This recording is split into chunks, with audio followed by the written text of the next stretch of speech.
Agora sobre um dado bastante preocupante, porque o Itaú apontou uma estagnação industrial brasileira, citando a fraqueza do setor nos últimos anos. O relatório Macrovisão do banco destaca a piora do desempenho setorial em relação a outros setores aqui no Brasil e também sobre a indústria de outros países, fazendo exatamente essa comparação. A gente conversa então com o Fernando Gonçalves, que é superintendente de pesquisa econômica do Itaú. Fernando, seja muito bem-vindo, é um prazer ter você aqui. Muito obrigado, um prazer estar aqui.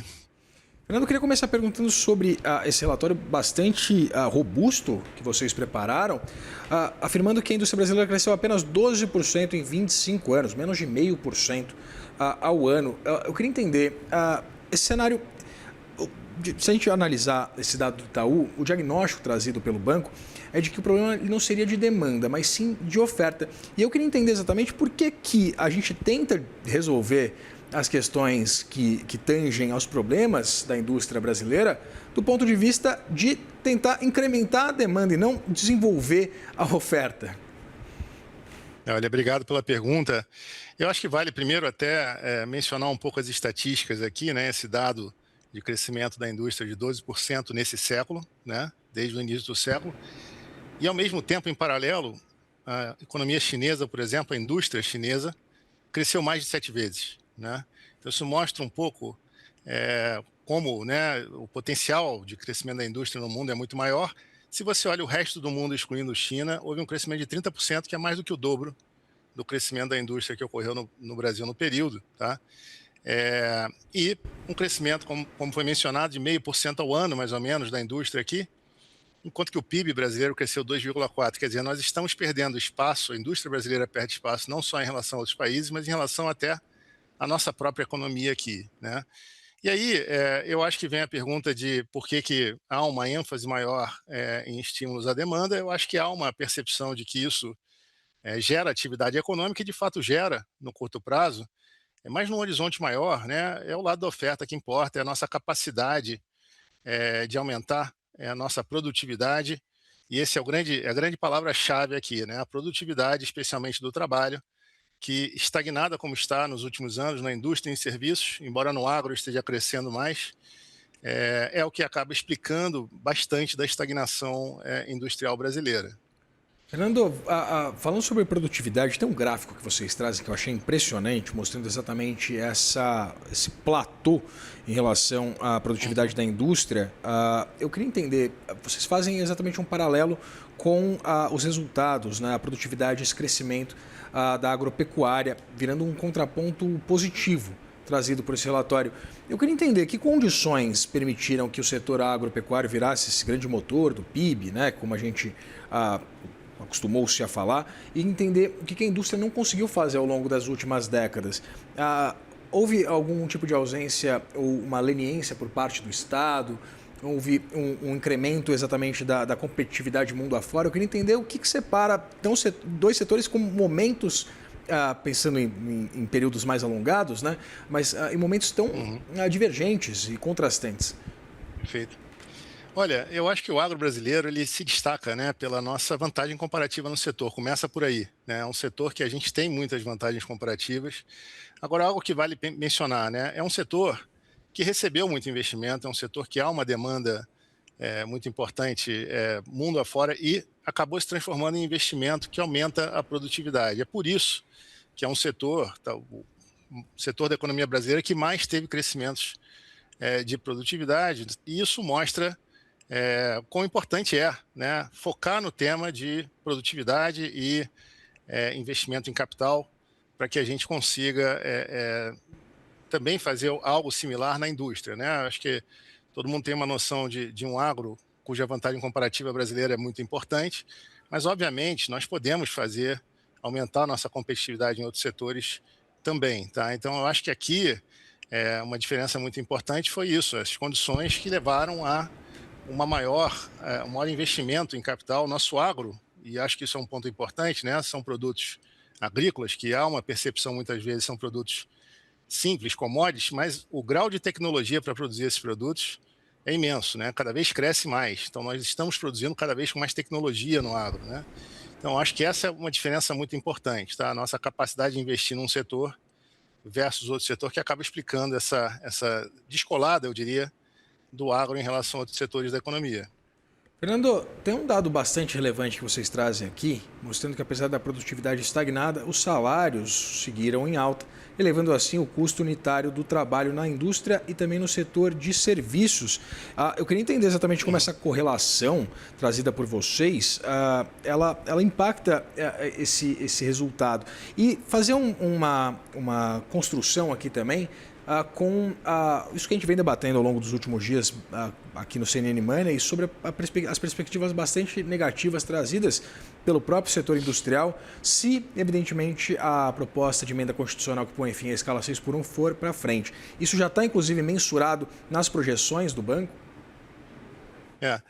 Olha, começando aqui pelo tema, né, enfim, produtividade e custos, né?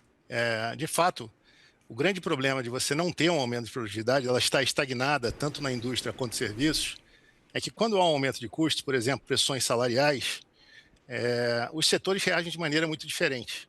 O setor de serviços, por exemplo, é um setor que consegue repassar esses custos operacionais, aumentos de salários, para os preços finais, né? Isso acaba gerando inflação, uma inflação que é mais forte em serviços, é o que a gente tem observado nos últimos anos. Enquanto na indústria, havendo uma alternativa externa, né, você tem a alternativa de comprar produtos industriais que não são brasileiros, né, isso impede esse repasse. E acaba que o ajuste de custos mais elevados, no caso da indústria, acaba sendo via margem de lucro. Diminui a margem de lucro da indústria. Eu acho que é aqui que está o X da questão, tá? Porque isso é que vai causando uma estagnação da indústria ao longo do tempo. Você fica com um sinal de preço, ou seja, um preço relativo de serviços que é maior do que o preço da indústria, que aponta para investir aonde? Onde tem o preço maior, que é serviços, né? Então, o sinal de preços aponta para não haver muito investimento na indústria e mais em serviços, e a margem de lucro do setor industrial cai, diminuindo a atratividade de investimento nesse setor.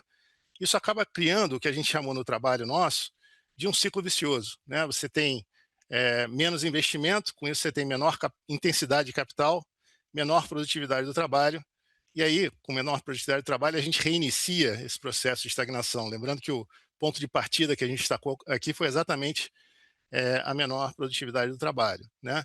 Com relação à escala 6x1 e medidas que, de certa maneira, pressionam custos, né? Eu acho que tem sempre que pensar do outro lado da moeda. Eu acho que a questão toda aqui é essa, né? Pensar num processo que acaba gerando pressão de aumento de custo, sem pensar no outro lado da moeda, que é como a gente aumenta a produtividade. Talvez aí esteja o problema, né? Se você tivesse ganhos de produtividade coerentes com o aumento dos custos, não haveria nenhum efeito colateral negativo de uma medida como a 6x1, né? Então, o fato de não haver isso é que é o problema. Acho que, de novo, a gente volta para o tema de produtividade aqui, estou insistindo nessa palavra, porque eu acho que acaba sendo o X da questão, inclusive nessa discussão da escala 6x1, tá? Desse paper que vocês publicaram hoje, que eu achei bastante relevante, falando sobre abertura externa, apontando que, ao contrário do que possa parecer uma análise superficial, evitar a competição externa não faz parte da solução para a reindustrialização brasileira. Pelo contrário, a pouca exposição externa é um dos pecados originais que atrapalham o desenvolvimento industrial brasileiro. Se protecionismo fosse solução, a nossa indústria não estaria tendo o desempenho observado. Eu queria que você desenvolvesse um pouquinho sobre esse assunto, entender exatamente esse movimento e entender se há algum tipo de perspectiva mais positiva, por exemplo, com um acordo entre o Mercosul e a União Europeia, ou agora com essas sinalizações dadas pelo Brasil em relação a tentar pelo menos mitigar essa série de barreiras, sejam elas tarifárias ou não tarifárias, nas negociações com os Estados Unidos. Queria entender se a gente pode ver algum tipo de luz no fim do túnel em torno dessa nossa tendência protecionista. Olha, eu acho que esse tipo de coisa, né, esse tipo de acordo que a gente está perseguindo é por aí.